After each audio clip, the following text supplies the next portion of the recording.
दोस्तों, Asia cup के अपने पहले मैच में टीम इंडिया ने यूएई को 9 विकेट से हरा दिया।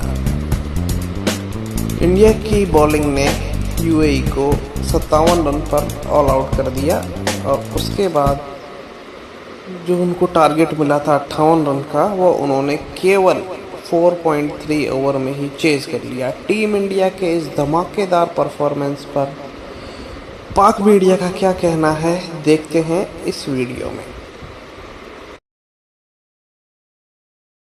सचिन तेंदुलकर ने बोला भाई मैं नहीं वापस, ठीक है मैं एज अ बैट्समैन खेलूंगा। तो भाई ये सब चीजें जो है टीम बनाती हैं जी, वहां पे सब टीम के लिए सोचते रहे। एब्सोल्युटली, हम क्या करते रहे, हमें सब कुछ मिल गया, हमें जो के आज भी क्रिकेट छोड़ने के बाद और चीजों में ये सब कुछ हो रहा है।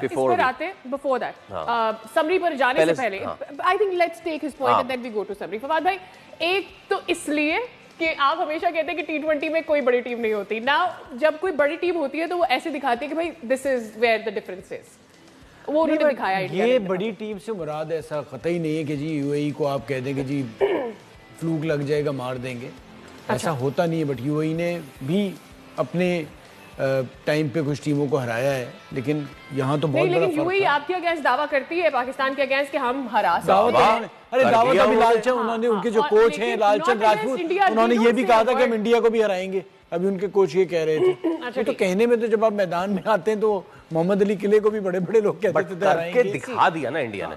देखिए अभी जो तनवीर बात कर रहे थे ना, रणजी ट्रॉफी, दिलीप ट्रॉफी मेरे बचपन से लेके अभी तक हो रही है, वैसे ही हो रही है जैसे होती थी। ठीक है, स्ट्राइक रेट की बात करते हैं, इनके स्ट्राइक रेट देखते हैं इंटरनेशनल के तो आंखें खुली रह जाती जी। दंग आज तो छोड़ दे, अभिषेक शर्मा खुद 193 के स्ट्राइक रेट से खेलता है और सूर्या कुमार यादव 165 और ये मोमेंटम को जारी रखते हैं। बात आपकी दुरुस्त है, टॉस जीत के उनको बैटिंग शायद करनी चाहिए थी, लेकिन कहीं ना कहीं एक ध्यान में होगा यूएई की बैट्समैन होगा कि वो मार सकते हैं, इनका होम ग्राउंड है या कुछ है, तो शायद ये इस वजह से, वरना बैटिंग बनती थी इनकी कि अपनी पूरी बैटिंग लाइनअप को प्रैक्टिस करवा दे, अच्छे रन करते, दूसरे प्लेयर्स भी बैटिंग कर लेते, लेकिन इनका टॉप ऑर्डर स्ट्रॉन्ग लग रहा है। और बॉलिंग ने तो दिखा दिया, अगर ऐसी पिच मिली, पिच बहुत अच्छी नहीं है, सिकंदर भाई बताएंगे, मुझे नहीं लगी शेप में भी, शेप मतलब कलर में भी, और जिस तरह से पिच पहले मैच की नहीं लगी। तो यहाँ पे रन बनने चाहिए, चाहे यूएई नहीं, शारजाह में देखे वो मुश्किल पिचेस थी, वहां रन किए, यहाँ पे नहीं हो पाया, बॉल रुक रही थी शायद, और दबाव में होती है, अगर इंडिया के खिलाफ खेल रहे हैं दबाव में थे ये लोग, और मेरे ख्याल से अच्छा मैच इंडिया जीता, बहुत लंबे मार्जिन से जीता, नेट रन रेट का कुछ है नहीं, लेकिन बहुत बड़े मार्जिन से जीता। बिल्कुल राशिद भाई, अब net run rate 10 point something हो गया है टीम इंडिया का पहले मैच के बाद, तो नेट रन रेट की दौड़ से तो ये भी बहुत आगे निकल गए हैं unless they lose. But Siku भाई, स्ट्राइक रेट का जिक्र कर रहे थे अभिषेक शर्मा के या राशिद लतीफ़ साहब, सिर्फ स्ट्राइक रेट नहीं, अगर आप उनकी एवरेज भी देखें तो 33 की उनकी एवरेज है 17 मैचेस के बाद, 500 से जायद रन है। That's just exceptional, I mean those numbers are insane. ये और फिर ये बेंचमार्क है जो टीम इंडिया ने सेट किया हुआ अपने प्लेयर्स के लिए। आगे चल के हम दीगर प्लेयर्स पे भी आएंगे, उनके भी सिमिलर स्टैट्स ही हैं, सिर्फ इक्का दुक्का नहीं है प्लेयर ऐसे इनके पास।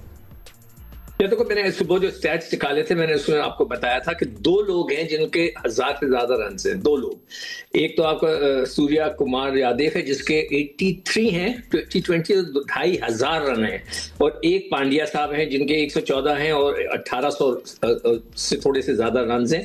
उसके अलावा सारों का जो स्टैट्स है वो हमारे पाकिस्तानी प्लेयरों से मिलता है, यानी कि 500 run, 600 run, 700 run, 500 run, 600 run, इससे ज्यादा किसी के नहीं है, किसी के कुछ स्ट्राइकिंग सिकू भाई थोड़ी सी ज्यादती हो जाएगी अगर आप तिलक वर्मा को देखें, 49 की एवरेज है सर, 155 का स्ट्राइक रेट है। संजू सैमसन को देखें, 30 प्लस एवरेज है, फिर स्ट्राइक रेट भी आपको ऊपर मिलेगा, तो फर्क बहुत ज्यादा है सिकू भाई, क्योंकि आपको हमारे पाकिस्तान की टीम में स्ट्राइक रेट तो मिल जाएगा, सॉरी मैं थोड़ा सा लंबा हो गया ये, बट एवरेजेस हमारे प्लेयर्स की बहुत कम है, 90s में, अर्ली 20s में एवरेजेस है।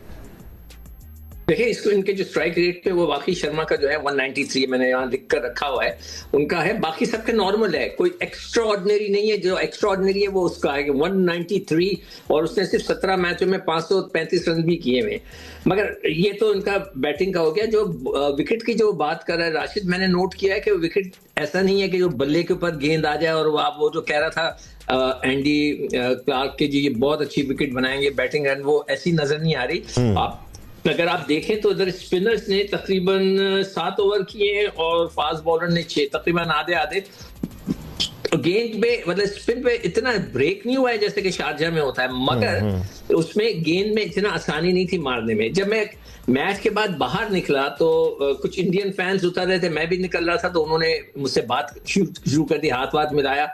तो मैंने कहा यार आप लोगों ने बैटिंग क्यों पहले की? तो एक ने बोला यार मैं भी यही सोच रहा हूँ, मगर दूसरे ने कहा इसलिए की बैटिंग पहले नहीं की ताकि रन रेट बहुत बन जाए। मैंने कहा अच्छा। मैं गाड़ी में बैठ के देखा तो वाकई 10 का था। फिर मैंने सोचा कि ये इस लिहाज से बेवकूफी है, आपको अपनी टीम को प्रैक्टिस करना चाहिए था कि आपके राउंड में 2 टीमें हैं।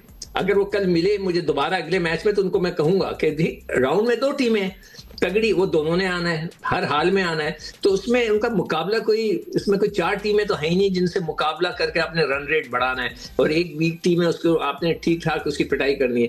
तो मेरे ख्याल से उनको बैटिंग पहले करनी चाहिए थी। वहां पे जितने 90% लोग थे वो मुझसे यही कह रहे थे जी बैटिंग करनी चाहिए थी, मैं भी ये कह रहा था बैटिंग करनी चाहिए, और उनको सारे लड़कों को मौका मिल जाता, बॉलर्स को भी थोड़ा चांस मिल जाता।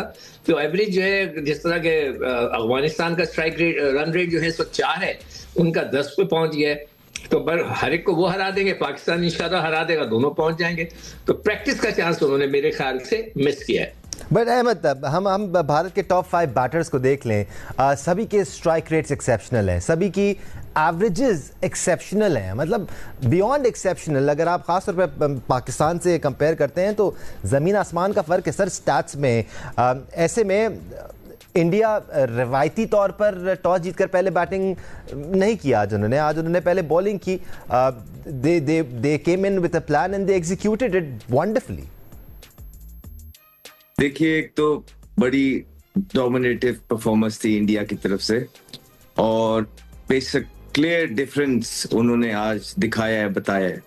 और बहुत बड़ी बात होती है, बहुत बड़ी क्वालिटी होती है कि अगर आपके मैचेस भी ज्यादा होते जा रहे हैं और आपकी एवरेज और स्ट्राइक रेट दोनों हायर साइड पे हैं, वो बहुत क्वालिटी वाले प्लेयर्स होते हैं। यही है वो प्लेयर्स जो लंबा चलते हैं, ये क्वालिटी वाले प्लेयर्स हैं। सो ये तो इसमें कोई दो शक नहीं है कि उनकी जो बैटिंग लाइनअप है वो दुनिया जो एक मैच्योर टीम होती है उसको किस तरह से जीतना चाहिए अनमेच्योर के अगेंस्ट, वैसे ही आज जो है इंडिया ने रिप्ले किया कि उसने यूएई को उसी तरीके से हराया और 9 विकेटों से उसने कामयाबी हासिल की और सिर्फ 27 गेंदों पे जो है वो 60-61 रन का टारगेट उसने बनाया। तो एक तरीके से इंडिया ने मैसेज भी दिया दीगर टीमों को भी कि देखें इसे फॉर्मेट कहते हैं और इस तरह खेलना चाहिए और मेरिट होना चाहिए मैच्योर और अनमेच्योर टीम के दरमियान। पाकिस्तान की तरह नहीं उलझ जाए कि हर नई टीम के आगे वो रेस करने लगे और दिफाई पॉलिसी पे चले जाए। तो मेरिट के हिसाब से खेला जाए तो यही नतीजे सामने आते हैं। सही भाई, आपको क्या लगता है, आप खुद ओपनिंग बैट्समैन अपने वक्त के ब्लास्टर बैट्समैन थे आप, कि बड़ा अच्छा आगाज किया अलीशान शरफू ने और मोहम्मद वसीम ने 25 रन का ओपनिंग स्टैंड भी फराम किया। देखिए जैसे अलीशान आउट होते हैं उसके बाद विकेटों की लाइन लग जाती है और इन दोनों ओपनर्स के अलावा कोई भी बैटर जो है वो डबल फिगर में भी दाखिल नहीं हो सकता, जबकि नई गेंद से जो गेंद को खेलना भारतीय बॉलर्स को बुमराह को खेलना ज्यादा मुश्किल है, लेकिन वहां पर इन्होंने चार्ज किया। देखिए बहुत इंपॉर्टेंट है, यही खूबसूरती है हमारे प्रोग्राम की, हमारे चैनल की, जीटीवी की। हक और सच की बात, एक्सपीरियंस टीम थी, दुबई की ओल्ड क्लास टीम है और इंडिया की वर्ल्ड क्लास बॉलिंग है। उन्होंने अपना भरपूर एक्सपीरियंस का फायदा किया और यही चीज क्रिकेट पे वाज़े तौर पर ग्राउंड में नजर आई। आउटस्टैंडिंग बॉलिंग की है उनके बॉलरों ने और अनएक्सपीरियंस क्रिकेट खेली है दुबई, जो यकीनी तौर पर 4 आउटस्टैंडिंग टीमें हैं, पाकिस्तान, इंडिया, अफगानिस्तान, श्रीलंका, और 4 ऐसी टीमें हैं। और इस तरह के मैचेस आपको आगे जाते भी नजर आएंगे। कल पाकिस्तान भी इसी तरह की क्रिकेट खेलेगी जो कल इंडिया ने आज खेली है। तो यही तवक्को रखेंगे, जो आउटस्टैंडिंग क्रिकेट टीम होती है, जो आउटस्टैंडिंग टीमें होती है ग्राउंड में इस तरह की कारकर्दगी दिखाती है जिस तरह इंडिया ने दिखाई, इस तरह की तवक्को थी। और इस तरह का उसमें कोई रॉकेट साइंस नहीं, अगर पहले बैटिंग इंडिया कर लेती तो मैं समझता हूँ as a cricketer, as a coach, top बनी इंडिया इस पे 200 रन बनाने की एबिलिटी रख सकती है, जिस तरह की पिच और बॉल और बैट के दरमियान जो उनके खिलाड़ी खेलने की एबिलिटी है, उनको टेस्ट के कप्तान करेगी। कहीं तो बस 700 रन बना चुके हैं टेस्ट क्रिकेट में। 2020 में जिस तरह की ओपन करते हैं, और मुझे लगता है अगर ये पहले बैटिंग कर ले तो हो सकता है इस डबल सेंचुरी बना लेते हैं शॉर्ट फॉर 20 क्रिकेट में। ठीक है, अच्छा असगर, यही यूएई की टीम अभी ट्राई नेशन में पाकिस्तान के खिलाफ 2 मैच खेली। एक मैच पाकिस्तान 35 रन से जीता, दूसरा मैच पाकिस्तान 32 रन से जीता, लेकिन कहीं ना कहीं मुकाबला जरूर यूएई की टीम ने किया। लेकिन आज तो हमें, जिस तरह मैंने इंट्रो में कहा, कि मैच कम और मिस मैच ज्यादा नजर आया।